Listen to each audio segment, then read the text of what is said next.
स्वागत है आपका अंजारा ये ज़ोन में। आज हम डिस्कशन करेंगे है ना लक्ष्मीकांत का चैप्टर नंबर 7 मूल अधिकार फंडामेंटल राइट्स है ना। फंडामेंटल राइट्स की बात करेंगे आज। तो कहाँ पे है भाग, अगर हम बात करें ये भाग 3 में है।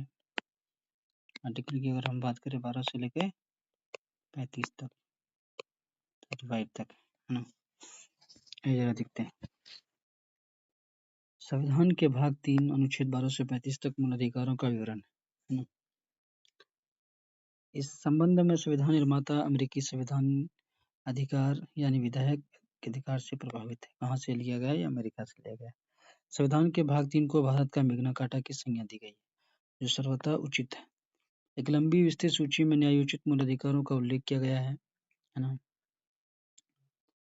यहाँ पे देखते हैं, कुछ खास है नहीं यहाँ पे, आपको रीड करना है। मूल रूप से संविधान में 7 मूल अधिकार थे। कितने थे अधिकार? 7 मूल अधिकार थे, है ना। जो राइट टू प्रॉपर्टी है उसको हटा के क्या कर दिया गया है? लीगल राइट कर दिया गया है, नहीं कानूनी अधिकार कर दिया गया है। तो अभी कितने बचे? 6 है ना। समता का अधिकार अनुच्छेद 14 से लेकर आर्टिकल 14 से लेकर 18 तक। उसके बाद स्वतंत्रता का अधिकार है ना, अनुच्छेद 19 से 22। शोषण के विरुद्ध अधिकार 23 से 24। धर्म की स्वतंत्रता के अधिकार अनुच्छेद 25 से 28। संस्कृति और शिक्षा संबंधी अधिकार 29 से 30। संपत्ति के अधिकार क्या है? अनुच्छेद 31 है ना, 31। और संवैधानिक उपचारों का अधिकार क्या है? 32 है ना। तो ये जो छठा वाला है इसको ही 300 का ए में कर दिया गया है। इसको क्या कर दिया? लीगल राइट कर दिया गया है ना, कानूनी अधिकार कर दिया गया इसको, है ना। जरा यहाँ पे देखते हैं। संपत्ति के अधिकार राइट टू प्रॉपर्टी को 44वें संविधान संशोधन अधिनियम 1978 के द्वारा है ना मूल अधिकारों की सूची से हटा दिया गया। इसे संविधान के भाग 12 में, किसमें? भाग 12 में 300 ए के तहत कानूनी लीगल राइट बना दिया गया। फिलहाल ये 6 मूल अधिकार है ना, ये 6 मूल अधिकार है। मूल अधिकारों की विशेषता देखते हैं जरा, क्या है इसमें विशेषता? इनमें से कुछ सिर्फ नागरिकों के लिए उपलब्ध है, जबकि कुछ अन्य सभी व्यक्तियों के लिए उपलब्ध है, चाहे वे नागरिक, विदेशी लोग या कानूनी व्यक्ति, ऐसे परिषद एवं कंपनियां हो, ये दोनों पर लागू होता है। सेकंड विशेषता क्या है? ये असीमित नहीं है, यानी ये है ना, ये लिमिटेशन के अंदर में है ना। तो क्या है? असीमित नहीं है ये, है ना। लेकिन बाद में योग्य होते हैं, लेकिन बाद योग्य होते हैं। क्या ये जस्टिसेबल है ना। आप कोर्ट जा सकते हैं इसके थ्रू। राज्य उन पर युक्त प्रतिबंध भी लगा सकता है। स्टेट आप पर क्या लगा सकता है ना, रिस्ट्रिक्शन भी लगा सकता है, प्रतिबंध भी लगा सकता है। हालांकि यह कारण उचित है या नहीं इसका निर्णय अदालत करती है। इस तरह ये व्यक्तिगत अधिकार है, इंडिविजुअल राइट्स और पूरे समाज के बीच, जो हमारी सोसाइटी है उसके बीच संतुलन कायम करते हैं। ये संतुलन व्यक्तिगत स्वतंत्रता के, है ना, जो इंडिविजुअल फ्रीडम एवं सामाजिक नियंत्रण के बीच का कार्य करता है। थर्ड क्या है? वे सभी सरकार के एक पक्षीय निर्णय के विरुद्ध उपलब्ध है, हालांकि उनमें कुछ निजी व्यक्तियों के खिलाफ भी उपलब्ध है। इनमें से कुछ नकारात्मक विशेषताओं वाले होते हैं, जैसे राज्य के प्राधिकार को सीमित करने से संबंधित, जबकि कुछ सकारात्मक होते हैं, जैसे व्यक्तियों के लिए विशेष सुविधाएं, है ना, किसी इंडिविजुअल के लिए, है ना, स्पेशल फैसिलिटीज भी प्रोवाइड किया जाता है। ये न्यायोचित होते हैं, जस्टिसेबल हैं, व्यक्तियों की अदालत जाने की अनुमति होती है फंडामेंटल राइट के उल्लंघन के आधार पर। आर्टिकल 32 के तहत सुप्रीम कोर्ट और 226 के तहत, है ना, हाई कोर्ट जा सकते हैं। सातवां क्या है? यह अस्थायी नहीं है, संसद इनमें कटौती या कमी कर सकती है, लेकिन संशोधन अधिनियम के तहत, न कि साधारण विधेयक द्वारा, जब ये संविधान के मूल ढांचे को प्रभावित किए बिना किया जा सकता है साधारण बहुमत से। राष्ट्रीय आपातकाल की सक्रियता के दौरान अनुच्छेद 20 से 21 प्रत्याभूत अधिकारों को छोड़कर इन्हें निलंबित किया जा सकता है ना, निलंबित कर दिया जाता है, अबॉलिश किया जाता है। अनुच्छेद 19 में 6 मूल अधिकारों को तब स्थगित किया जा सकता है जो युद्ध, विदेशी आक्रमण के आधार पर राष्ट्रीय आपातकाल की घोषणा की गई हो। इन्हें आंतरिक आपातकाल, सशस्त्र विद्रोह के आधार पर स्थगित नहीं किया जा सकता।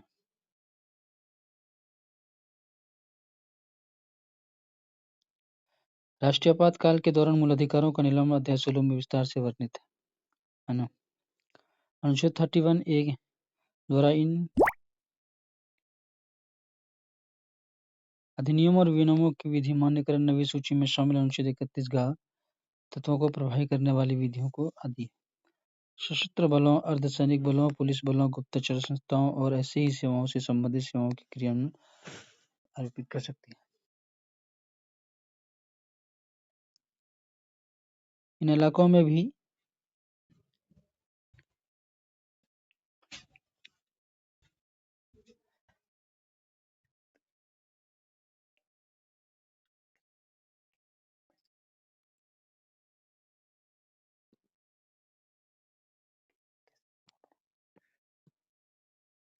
हाँ दोस्तों, 1 मिनट, कुछ टेक्निकल इश्यू हो गया है, करते हैं थोड़ा देर में, बस हो गया। आपको 1 मिनट में बात करते हैं।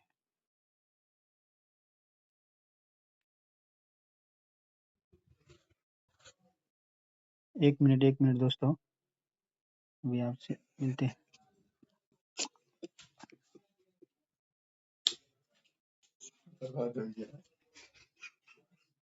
ठीक है दोस्तों, है ना। 12 नंबर पे देखते हैं क्या है। इनमें से ज्यादातर अधिकार स्वयं, है ना, ऐसे कानून देश की एकता के लिए संसद द्वारा बनाया जाता है, ना कि विधानमंडल द्वारा। यानी फंडामेंटल राइट से जितने भी कानून बनाए जाएंगे, कहाँ पे बनाए जाएंगे? किसी भी स्टेट के विधानमंडल में नहीं, बल्कि कहाँ पे बनाए जाएंगे, है ना, संपूर्ण हमारे पार्लियामेंट्री जो फॉर्म है ना, संसद में बनाए जाएंगे। राज्य की परिभाषा के बारे में देखते हैं।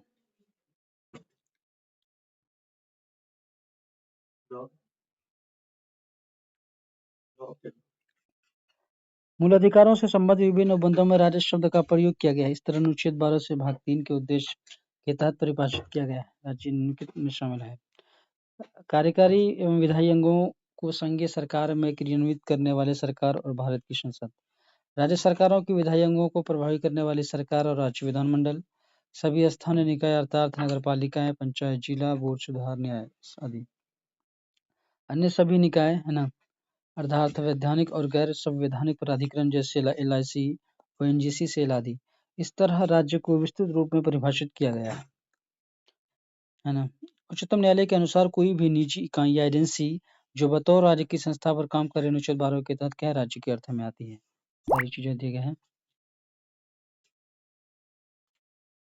मूल अधिकारों से असंगत विधियां क्या है, देखते हैं जरा। अनुच्छेद 13 घोषित करता है कि मूल अधिकारों से असंगत या उनका अल्पीकरण करने वाली विधियां शून्य हो जाएगी। इसमें साफ बात ये कहा गया आर्टिकल 13 में कि अगर फंडामेंटल राइट, है ना, किसी भी अगर मानव के, है ना, जो हमारे मूल अधिकार किसी भी तरह से अगर एक मानव, क्या कहते हैं, वुमेन का, है ना, भारतीय नागरिक का, है ना, किसी तरह से अगर मौलिक अधिकारों का उसका वायलेशन होता है या उल्लंघन होता है, तो क्या हो जाएगा, सुप्रीम कोर्ट के थ्रू, है ना, आर्टिकल 13 के तहत उसको अमान्य घोषित कर दिया जाएगा, है ना, चाहे वो कोई भी कानून हो। उच्चतम न्यायालय में 32 और हाई कोर्ट में 226 के तहत ये अस्थायी राइट्स प्राप्त है। असंगत विधियों के बारे में दिया गया है, जरा देखिए यहाँ पे। अस्थायी विधियां संसद या राज्य विधानमंडल द्वारा पारित। अस्थायी विधियां जैसे राज्यपालों द्वारा, राष्ट्रपति द्वारा जारी किया अध्यादेश, ऑर्डिनेंस के बारे में दिया है। प्रत्योजित विधान की प्रकृति में संवैधानिक संशोधन जैसे अध्यादेश, आदेश, विधि, नियम विनिमय, अधिसूचना है ना। न केवल बल्कि उपरोक्त में से किसी की अदालत में मूल अधिकारों के हनन पर चुनौती दी जा सकती है ना। ये जरा देखते हैं। यहाँ पे समता का अधिकार, ये इंपोर्टेंट आर्टिकल्स है। इसमें नीति क्या है, देखिए। 14 आर्टिकल 14 से लेकर 18 तक, है ना। 14 में कहते हैं विधियों के समक्ष समता एवं विधियों का समान संरक्षण। तो विधि के समक्ष जो लोग के हमारे कानून हैं, उसके समक्ष क्या सब समानता है, और जो उसको संरक्षित करने वाले लोग हैं, जो जुडिशरी में, उसके अंदर भी समान संरक्षण का भाव होना चाहिए। ये आर्टिकल 14 में है। आर्टिकल 15 में क्या है, धर्म, रिलीजियस, मूलवंश, लिंग और जन्मस्थान के आधार पर, है ना, विभेद को अबोलिश किया गया। जो किसी तरह का, है ना, डिस्क्रिमिनेशन को क्या कर दिया गया है, पर अबोलिश कर दिया गया, प्रतिषेध है, मनाही, रिस्ट्रिक्शन है आर्टिकल 15 के तहत। उसके बाद क्या है, लोक नियोजन के विषय में अवसर की समानता। जितनी भी पब्लिक प्लानिंग जो है ना, कि जो सरकारी वैकेंसीज है, उसमें ना इक्वल अपॉर्चुनिटी दिया जाएगा अनुच्छेद 16 के तहत। यहाँ पर जब हम जब डिटेल से जब हम पढ़ते हैं PSI ऑप्शनल में, या नहीं तो GS वाले पेपर मेंस में, तो इसमें आर्टिकल पढ़ते हैं, article 16 clause 1, clause 3, clause 2, clause 4 के तहत जब देखते हैं, यहीं पर रिजर्वेशन वाला मुद्दा आता है आपका, है ना। उसके बाद आएंगे अस्पृश्यता का अंत और उसका आचरण पर निषिद्ध, है ना। अनटचेबिलिटी का अंत है, अनटचेबिलिटी को अबोलिश किया गया है कहाँ, अनुच्छेद 17 के तहत, है ना। ये एक ऐसा आर्टिकल है कॉन्स्टिट्यूशन में, फंडामेंटल राइट में, जो क्या है, एब्सोल्यूट राइट है, अनुच्छेद 17। सेना या विधान संबंधी सम्मान के सिवाय उपाधियों पर रोक, अनुच्छेद 18। यहाँ क्या है, सेना या विद्या संबंधी, सेना में जितने भी कर्नल रैंक के अधिकारी यहाँ ब्रिगेडियर होते हैं, है ना, उन लोग को ये अधिकार दिया जाता है। वहां पर किसी तरह का, है ना, ये नहीं, उपाधि का ऊपर रोक नहीं है। और हम जो एजुकेशन के थ्रू, विद्या के थ्रू जो अर्जित करते हैं उसमें भी रुकावट नहीं, मास्टर्स, पीएचडी, है ना, तो इसमें रोक नहीं है। लेकिन किसी भी तरह का उसके बाद जितने भी अवार्ड्स दिए जाते हैं, है ना, उसमें भी रोक है अनुच्छेद आर्टिकल 18 के तहत, है ना। अगर भारत रत्न की बात करें तो उसको भी कई बार बैन कर दिया गया है। फिर उसके बाद चालू किया गया, है ना, एनडीए की जब सरकार आई थी 19 से मोरारजी देसाई, तो बैन किया गया था। फिर कांग्रेस की सरकार आई, फिर इसको चालू कर दिया गया। फिर अभी से फिर ये चालू कंटिन्यू है ना। तो उसमें कुछ अगर पढ़ेंगे 2018 का, उसमें बहुत सारे, है ना, सुप्रीम कोर्ट के फैसले हैं कि अवार्ड और क्या कहते हैं टाइटल्स में अंतर है। किसी भी नाम का प्रयोग, आज हम बोल देते हैं कि सचिन तेंदुलकर भारत रत्न है, लेकिन नाम के आगे नहीं बोलना चाहिए वो भारत रत्न है, नाम का इस्तेमाल नहीं होना चाहिए। स्वतंत्रता का अधिकार, अनुच्छेद 1922। 76 के अधिकारों की रक्षा है, वाक्यों में अभिव्यक्ति की स्वतंत्रता है, सम्मेलन बनाने का, संघ बनाने का, संचरण करने का यानी घूमने का, फिर निवास का, उसके बाद वृत्ति यानी अपना पेशा, ऑक्यूपेशन अपनाने का, अनुच्छेद 19 के तहत, है ना। फिर देखिए, अपराधों के लिए दोष सिद्धि के संबंध में संरक्षण, जो लोग क्राइम करते हैं उसको भी संरक्षण दिया गया है आर्टिकल 20 के तहत। फिर क्या है, प्राण एवं दैहिक स्वतंत्रता का संरक्षण, हमारी जो लाइफ एंड डिग्निटी की जो सवाल है, लाइफ एंड डिग्निटी का, है ना, लिबर्टी को कंजर्वेशन प्रोटेक्शन दिया गया आर्टिकल 21 के तहत। ये आर्टिकल एक ऐसा है, आर्टिकल 21, है ना, बार बार इसमें सवाल पूछे गए हैं, यूपीएससी में हालांकि पूछे गए इसमें, हाँ। और किसी भी एक आर्टिकल को सुप्रीम कोर्ट बार बार इसमें क्या कम्प्रिहेंसिव लेवल पर, बड़े लेवल पर अगर विस्तारित कर रहा है तो वो आर्टिकल 21 के तहत। प्रारंभिक शिक्षा का अधिकार आर्टिकल 20 क्लॉज ए के तहत दिया गया है। कुछ दिशाओं में गिरफ्तारी और निरोध के से संरक्षण भी दिया गया आर्टिकल 22। यहाँ पर हम अलग अलग आर्टिकल्स का जब एक एक डिस्कशन करेंगे तो यहाँ पे विस्तार से चर्चा करते हैं। देखते हैं क्या है था, शोषण के विरुद्ध अधिकार, राइट टू एक्सप्लॉयटेशन, 23 से लेकर 24 तक। बलात् श्रम का प्रतिषेध, अनुच्छेद 23 के तहत। ये बलात् श्रम कैसा है, मतलब किसी से काम करवा ले, उसका मतलब, है ना, उसको जो उचित मजदूरी है वो नहीं दिया गया, इस तरह से नहीं किया जाता है। ये फंडामेंटल राइट है। अगर आपका इस तरह से कोई वायलेशन करता है ना, उल्लंघन करता है, एक्सप्लॉयटेशन करता है, तो सीधे सुप्रीम कोर्ट में जा सकते हैं। ये आपका फंडामेंटल राइट है। कारखाना आदि एवं बच्चों के नियोजन पर प्रतिषेध, अनुच्छेद 24। उसके बाद क्या, धर्म की स्वतंत्रता का अधिकार, है ना, राइट टू रिलीजियस रिफॉर्म, है ना, रिलीजियस फ्रीडम की बात, अनुच्छेद 25 से 28। इसमें देखिए 25 में क्या दिया, अंतःकरण और धर्म की आबाद के रूप में माननीय आचरण और प्रचार करने की स्वतंत्रता है, यानी अपना जो अंतःकरण है उसका भी अधिकार है। धार्मिक कार्यों के प्रबंध की स्वतंत्रता, अनुच्छेद 26 के तहत। किसी धर्म की अभिवृद्धि के लिए करों के समुदाय के बारे में स्वतंत्रता है। कुछ शिक्षण संस्थानों में धार्मिक शिक्षा या धार्मिक उपासना उपस्थित होने के बारे में स्वतंत्रता, अनुच्छेद 28 के तहत। संस्कृति और शिक्षा संबंधी अधिकार है ना। अल्पसंख्यकों की भाषा, लिपि और संस्कृति की सुरक्षा, अनुच्छेद 29 के तहत है। शिक्षा संस्थानों की स्थापना, प्रशासन करने और माइनॉरिटीज वर्गों को, जो हमारे हिंदुस्तान में जो माइनॉरिटीज वर्ग हैं, चाहे सिख, ईसाई, हिंदू, मुस्लिम, हिंदू तो नहीं मुस्लिम, है ना, उसको भी क्या अनुच्छेद 30 के तहत ये राइट दिया गया है। संवैधानिक उपचारों का अधिकार, है ना, 32 के तहत। मूल अधिकारों को परिवर्तित करने के लिए सुप्रीम कोर्ट द्वारा इसमें शामिल याचिका है, ये रीट का नाम है। अंति प्रत्यक्षीकरण, परमादेश, प्रतिषेध, उत्प्रेषण, है ना, अधिकार परीक्षण, इसको कोवेरेंट टू कितने प्रकार का है, 5 प्रकार का है ना, आर्टिकल 32 के तहत और 226 के तहत सुप्रीम कोर्ट में जा सकते हैं। अब यहाँ पे देखिए क्या होगा, केवल नागरिकों को प्राप्त मूल अधिकार जो विदेशियों को नहीं प्राप्त है ना।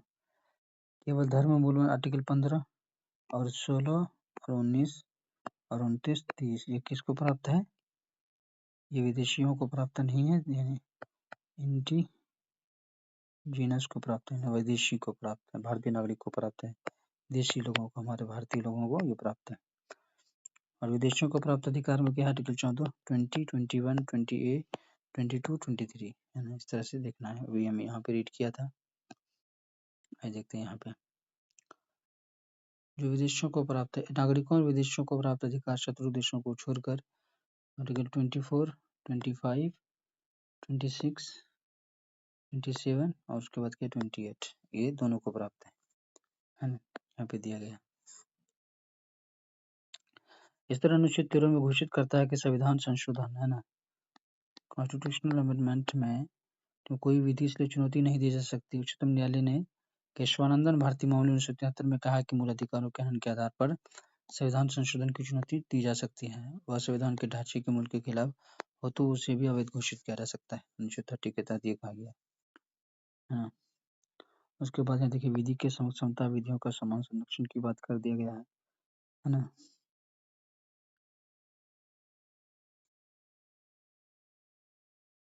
विधि का शासन है ये। आदि देखते हैं विधि का समान संरक्षण में क्या मतलब है। अनुच्छेद 14 में कहा गया है कि राज्य भारत के राज्य क्षेत्र में किसी व्यक्ति को विधि के समक्ष समता या विधियों के समान संरक्षण से वंचित नहीं करेगा। प्रत्येक व्यक्ति चाहे वह नागरिक हो या विदेशी सब पर यह अधिकार लागू होता है। इसके अतिरिक्त यह व्यक्ति शब्द में विधिक व्यक्ति अर्थात संविधिक निगम निगम मतलब कॉरपोरेट कंपनियां पंजीकृत समितियां किसी भी अन्य तरह से अधिक व्यक्ति सम्मिलित है।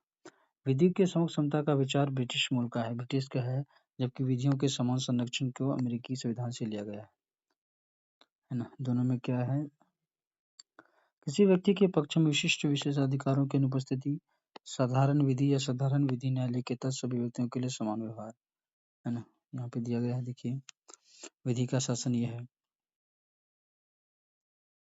ब्रिटिश न्यायविद एच.वी. रायसी का मानना है कि विधि के समक्ष समता का विचार विधि के शासन के सिद्धांत का मूल तत्व है ना। सर्वोच्च न्यायालय का मानना है कि अनुच्छेद 14 के अंतर्गत उल्लिखित विधि के शासन ही संविधान का मूलभूत तत्व है, इसलिए ये किसी भी तरह के संविधान संशोधन द्वारा समाप्त नहीं किया जा सकता। समता के अपवाद भी यहाँ पे दिए गए हैं। ये देखिए अपवाद किस पर लागू होगा, देखिए यहाँ पर ये देखना है। आर्टिकल 361 के अंतर्गत राष्ट्रपति या राज्यपाल अपने कार्यकाल के दौरान किए गए किसी भी कार्य के लिए निर्णय के प्रति देश के किसी भी न्यायालय में जवाबदेह नहीं होंगे। बिल्कुल ये याद रखना है। राष्ट्रपति या राज्यपाल के विरुद्ध उसकी पदावधि के दौरान किसी न्यायालय में किसी भी प्रकार का दंडिक कार्रवाई प्रारंभ चालू नहीं की जा सकती।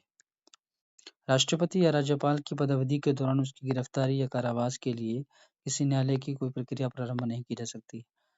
चौथा, क्या राष्ट्रपति या राज्यपाल पर उनके कार्यकाल के दौरान व्यक्तिगत सामर्थ्य से किए गए किसी कार्य के लिए किसी भी न्यायालय में दीवानी मुकदमा नहीं चलाया जा सकता। इस प्रकार कोई मुकदमा चलाया जाता है तो उन्हें इसकी सूचना देने के 2 माह बाद ही ऐसे किया जा सकता है ना। कोई भी व्यक्ति यदि संसद के या राज्य विधानसभा के दोनों सदनों या दोनों सदनों में से किसी एक की सत्य कार्यवाही से संबंधित विषय वस्तु का प्रकाशन समाचार पत्र में करता है तो उस पर किसी भी प्रकार की दीवानी या फौजदारी मुकदमा देश के किसी भी न्यायालय में नहीं चलाया जा सकेगा। अनुच्छेद 361 ए के तहत संसद में या उसकी किसी समिति में संसद के किसी सदस्य द्वारा कही गई किसी बात या किए गए किसी मत के संबंध में उसके विरुद्ध किसी भी न्यायालय में कार्रवाई नहीं की जाएगी। अनुच्छेद 105 दिया गया है। राज्य के विधानमंडल में या उसकी किसी समिति में विधानमंडल के किसी सदस्य द्वारा कही गई किसी बात के दिए गए मत के संबंध में उसके विरुद्ध न्यायालय में कोई कार्रवाई नहीं की जाएगी, है ना। इस तरह की बात की गई है यहाँ पे। कुछ आधारों पर भी प्रतिषेध है यहाँ पे देखिए।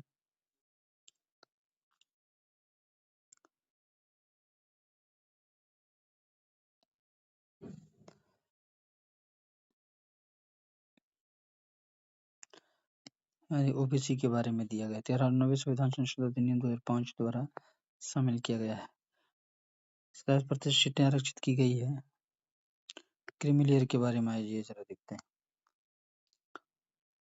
क्या होता है क्रीमी लेयर। पिछड़े वर्ग के विभिन्न तबकों के छात्र क्रीमी लेयर श्रेणी में आते हैं। इसको क्या है आरक्षण रिजर्वेशन का लाभ नहीं मिलेगा। कौन कौन है, संवैधानिक पद धारण करने वाला व्यक्ति जैसे कि राष्ट्रपति, उपराष्ट्रपति, उच्चतम न्यायालय, उच्च न्यायालय के न्यायाधीश, संघ लोक सेवा आयोग के अध्यक्ष एवं सदस्य जो राज्य लोक सेवा आयोग के अध्यक्ष हैं, मुख्य निर्वाचन आयुक्त, नियंत्रक, महालेखा परीक्षक आदि। वर्ग एक ग्रुप बी के सेवा के क्लास सेकेंड रैंक के अधिकारी जो केंद्रीय या राज्य सेवाओं में, इसके अलावा सार्वजनिक प्रतिष्ठानों, बैंक, बीमा कंपनियों, विश्वविद्यालयों आदि पदस्थ में समकक्ष अधिकारी ये पर भी निजी कंपनियों पर भी लागू होता है। सेना या कर्नल में उस पर ऊपर रैंक के अधिकारी हैं, अर्धसैनिक बलों के समान रैंक के अधिकारी भी हैं। डॉक्टर, इंजीनियर, अधिवक्ता, कलाकार, सलाहकार ये सब पे लगा होता है। व्यापार वाणिज्य उद्योग में लगे व्यक्ति और जिनों के पास सालाना 5.5 लाख लोग से लाख से अधिक है या जिनके पास छूट सीमा से अधिक है मलाईदार माना गया है यहाँ पे। आर्थिक रूप से कमजोर वर्गों के लिए शिक्षण संस्थानों में आरक्षण है। Reservation of EWS education institute में दिया गया है 2019 में 10% के संबंधित है। इसके लिए क्या है 6 लाख रुपए से कम आर्थिक रूप से कमजोर वर्ग के लिए चिन्हित किया गया है।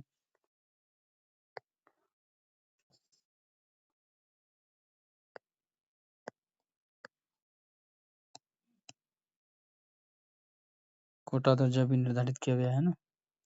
18 वर्ष से कम आयु के भाई बहन उसके पति यहाँ पे शामिल किया गया है। लोक नियोजन के विषय में समता आर्टिकल 16 में देखिए यहीं से रिजर्वेशन आपका शुरू होगा।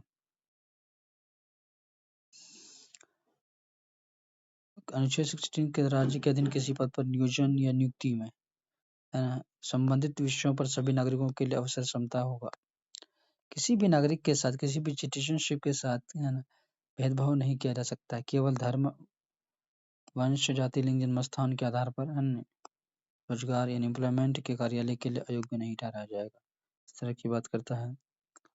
संसद किसी विशेष रोजगार के लिए निवास की शर्त आरोपित कर सकता है, जैसे सार्वजनिक रोजगार अधिनियम 1957 कुछ वर्ष 1975 में समाप्त हो गया है ना। इस समय आंध्र प्रदेश, तेलंगाना के अतिरिक्त अन्य राज्यों में व्यवस्था नहीं है। राज्य नियुक्ति के लिए आरक्षण की व्यवस्था कर सकता है किसी पद को पिछड़े वर्गों के। यहाँ पे देखिए दिया गया है किस तरह से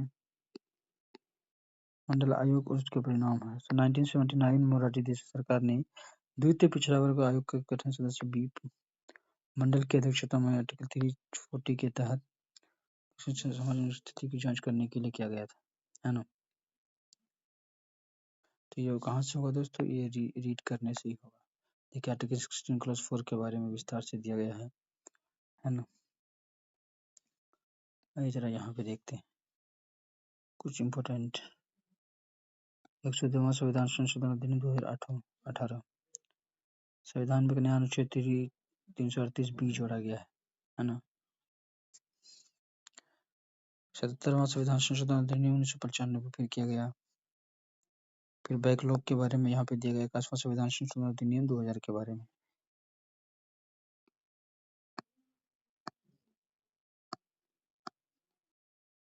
सार्वजनिक रोजगार आर्थिक रूप से ईडब्ल्यूएस के लिए 103वां संविधान संशोधन अधिनियम 2019 दिया गया है ना। यहाँ पे अस्पृश्यता का अंत के बारे में दिया गया, इसको देखते हैं। अनुच्छेद 17 अस्पृश्यता को समाप्त करने की व्यवस्था और किसी भी रूप में इनका आचरण निषिद्ध करता है। अस्पृश्यता से उपजी किसी नियोक्ता को लागू करना अपराध होगा, है ना। इसके बारे में दिया गया है। 1976 में अस्पृश्यता अधिनियम 1955 मूलभूत संशोधन किया गया है। इसका नया नाम नागरिक अधिकारों की रक्षा अधिनियम 1955 दिया गया है ना। और ये एब्सोल्यूट राइट है, याद रखना है आपको। फिर उपाधियों का अंत है ना। उपाधियों का अंत करके उसके बाद अगला जो है स्वतंत्रता का अधिकार कल से स्टार्ट करेंगे, ठीक है। अभी जरा देखते हैं आज, क्योंकि सही से डिस्कशन हो नहीं पा रहा है ना। अनुच्छेद 18 उपाधियों का अंत करता है, जो टाइटल्स है उसका अंत करता है। 4 प्रावधान है इसमें। यह निश्चित करता है कि राज्य, सेना या विद्या संबंधी सम्मान सिवाय कोई उपाधि नहीं प्रदान करेगा। यह निश्चित करता है कि भारत का कोई नागरिक विदेशी राज्यों से उपाधि प्राप्त नहीं करेगा। कोई विदेशी राज्य के अधीन लाभ या विश्वास के किसी पद को धारण करते हुए किसी विदेशी राज्य से कोई भी उपाधि राष्ट्रपति के सहमति के बिना स्वीकार नहीं करेगा। राज्य के अधीन लाभ या विश्वास का पद धारण करने वाला कोई व्यक्ति किसी विदेशी राज्य से उसके अधीन किसी रूप में कोई भेंट, उपलब्धि या पद राष्ट्रपति की सहमति के बिना स्वीकार नहीं करेंगे। उपरोक्त प्रावधान में स्पष्ट किया गया है कि औपनिवेशिक शासन के समय दिए जाने वाले वंशानुगत है ना पद, जैसे महाराजा, राज बहादुर, राय बहादुर, राजा साहब, दीवान बहादुर आदि को अनुच्छेद 18 के तहत प्रतिबंधित किया गया है, क्योंकि जो ये सब राज्य के समक्ष समानता के अधिकार के विरुद्ध है। राइट टू इक्वलिटी के क्या है, अगेंस्ट में है ये, है ना। क्यों, कोई भी आदमी है ना राय बहादुर नहीं हो सकता। डेमोक्रेसी में क्या है, सब लोग यहाँ डेमोक्रेटिक तरह से चुने जाएंगे, है ना। सभी को इक्वल मिलता है ना। कोई यहाँ है ना राजा नहीं है। 1996 में उच्चतम न्यायालय ने जिन उपलब्धियों को संवैधानिक वैधता को उचित ठहराया था, उनमें पद्म भूषण एवं पद्मश्री। उच्च न्यायालय ने कहा कि पुरस्कार उपाधि नहीं है तथा अनुच्छेद 18 में वर्णित प्रावधानों में इसके उल्लंघन नहीं होता। इस तरह समानता के सिद्धांत के प्रतिकूल, हालांकि ये भी व्यवस्था की गई पुरस्कार पाने वाले नाम के प्रति या उपसर्ग के रूप में इनका इस्तेमाल नहीं किया होना चाहिए, नाम उसके आगे पीछे इस्तेमाल नहीं होगा, अन्यथा उन्हें पुरस्कारों से त्यागना होगा। इन्हें राष्ट्रीय पुरस्कारों की स्थापना 1954 में हुई। 1970 में मोरारजी देसाई के नेतृत्व में जनता पार्टी ने उन क्रम में तोड़ दिया, लेकिन इंदिरा गांधी फिर उन्हें प्रारंभ कर दिया गया। तो ये यहीं तक आज स्टार्ट होगा, उसके बाद कल से फिर यहाँ से स्टार्ट होगा, है ना। मिलते हैं नेक्स्ट वीडियो में, जब तक के लिए फिर यहाँ से स्टार्ट कल से करेंगे।